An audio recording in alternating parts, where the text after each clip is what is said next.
Hi Taurus, this is Jav. Welcome pa sa ating channel.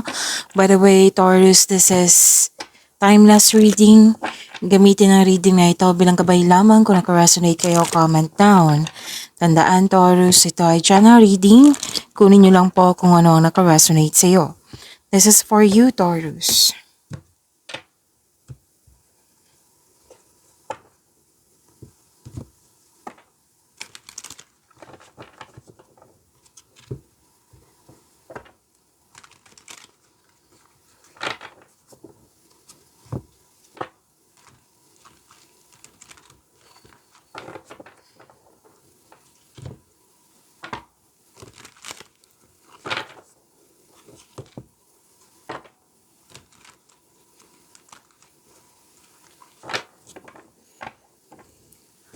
Para po ito sa iyo, Taurus.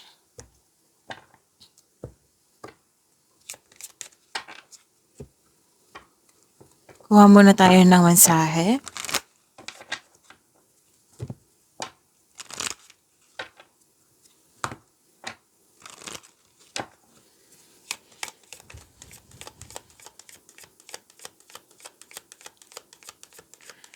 Message siya po para kay Taurus. I need 2 cards po.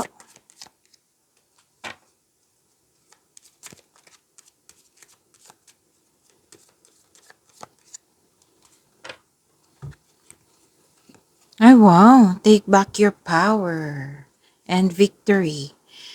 So, andito po si Archangel Raziel. Use your God-given power and intention to manifest blessings in your life. Okay. So, sabi dito na...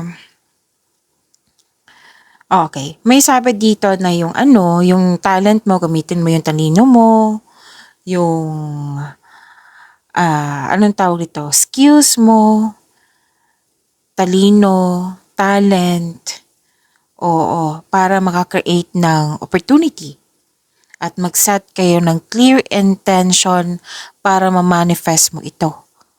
Okay? Para may sa katuparan yung layunin mo sa buhay. So, ayun po, take back your power. Bigyan ng action with courage. Oo. Kasi may sinabi dito na may binigay sa iyo na ideas from the universe na kailangan mong bigyan ng aksyon. Okay? Makinig kayo sa inyong intuition kung pwede po. Taurus. And victory. Wow. Mahigit pa to sa success. Claim niyo po. Sabi po ni Archangel Sandalphon, your prayers have been heard and answered. Have faith. Actually, 2 card po nagsabi dito na answered prayer ito. Wow. So, congratulations. Ang ganda niyan. Taurus. Maraming salamat po sa inyo patuloy na suporta, sa mga nag-donate, sa mga hindi nag-skip ng ads. Maraming salamat po. Sa mga hindi pa nag-subscribe, subscribe na po kayo at click bell notification para malaman nyo na may bago tayong video. Para sa mga gusto magpa-reading, comment po kayo ng personal reading. Again, comment kayo ng personal reading and check my reply sa comment section. Okay, may new journey, adventure, or paglalakbay, pwedeng pauwi para magpakasyon. Oo, pwede din bibigyan mo ng action yung matagal mo ng plano. At, okay, lumabas din siya dito. Action, oo. And, pwedeng may nabibigatan kayo sa isang tao, sa isang sitwasyon ba, or sa isang bagay. Or pwede din nabibigatan ka sa paggawa ng desisyon.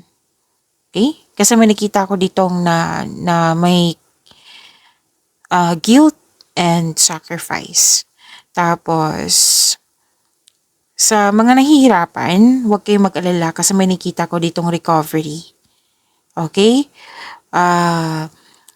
Actually, nakikita ko dito, Taurus, na may nirelease mo yung negativity. Oo. Mang ilan sa inyo nagkaroon ng time sa nature, nag-grounding, nag-meditate, nag-meditate po, nagkaroon ng spiritual evolution, spiritual growth, personal development, and may grupo ng tao dito na very supportive sa iyo.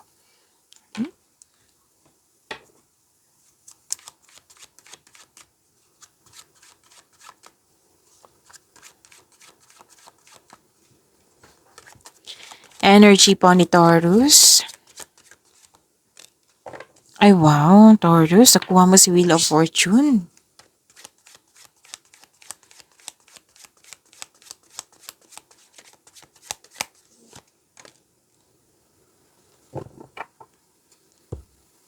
Kung may napansin kayo na repeating message, yan po yung pinupush ng card sa inyo. Like for example, nanood ka sa inyong monthly Gabay Tarot reading, weekly Gabay Tarot reading, first half of the month of October, at dito 10, at may napansin kayo na repeating message, yan po yung pinupush ng card sa inyo na kailangan yung bigyan ng atensyon, solusyon at aksyon kung maaari po. So ano yung energy ni Taurus?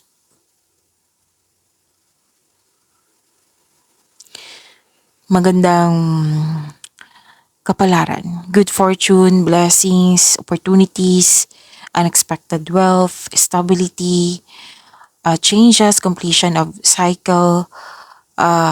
This is nakatadhana sa iyo. This is good luck and good karma. Things going your way. May nakadestiny sa iyo na naganap na ngayon kung kailan nyo ito napanood. Oo, so mag-focus kayo sa makontrol nyo in order to find peace. Let go muna po ang hindi mo makontrol. So, may changes na darating or blessings po. Ang ganda nito. Oo. Kung may hindi nagkaroon ng pagkakaunawaan, magkakaayos na ngayon. Kasi may dumating na blessing sa inyo at yan ang dahilan na magkakaayos kayo.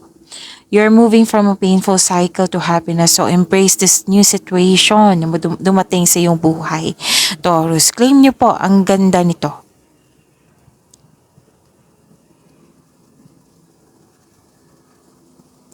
So this is new beginning, nakatanggap kayo ng maraming ideas, clarity, nagkaroon ng determination, marami kang ideas na agad mong binigyan ng aksyon, which is lumabas kanina dito.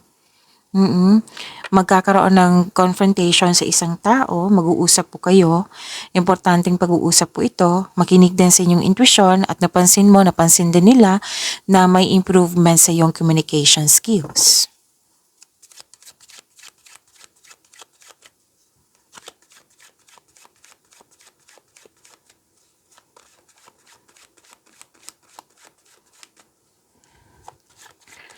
Career and money po. Career and money ni Taurus.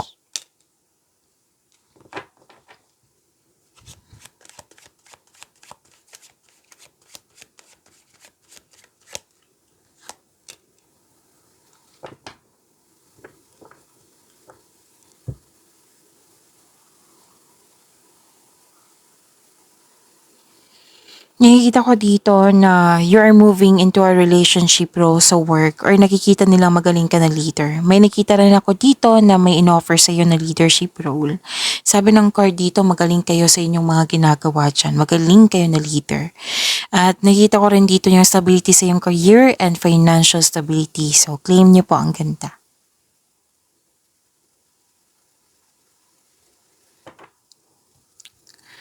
Sobrang busy. Oo, sobrang busy. So, prepare yourself. Time management, kung hindi pa nangyari to time management ay kailangan para maiwasan tong burnout na ito. Ask for help para hindi mo dala lahat yung gawain. At nakita ko naman dito, malapit mo nang matapos yung mga gawain mo. At kaya soon, gusto mong mag-rest gusto mong magbakasyon. Oo, magagawa mo yan. Pasensya na po kung may may nagsalita sa background ko kasi may kasama kong bata dito. Okay, yun po, balik tayo. Matatapos mo yung mga gawain mo, kaya soon pwede ka na mag-rest or magpakasyon.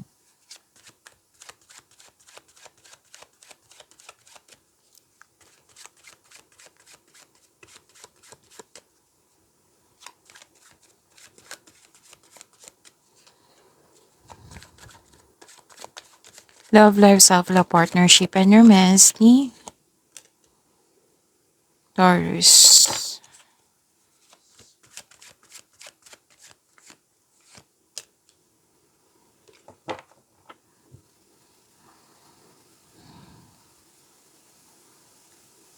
Nakita ko dito, nagkaroon po ng may parating na partner na pwede yung bata pa to sa'yo or youthful pang attitude. Prangka, gusto nyo ng mabilis, Oo, aggressive. Aggressive yung nakikita ko dito. Yan po yung parating sa inyo. Yan ang sabi ng court. And para sa mga relasyon sa buhay mag-asawa, may party, monthsary anniversary ba ito? Basta any kind of celebration. Tapos nag-uusap kayo dito, inaalala nyo yung dating ugali nyo na may improvement. So na-appreciate nyo po yung improvement po.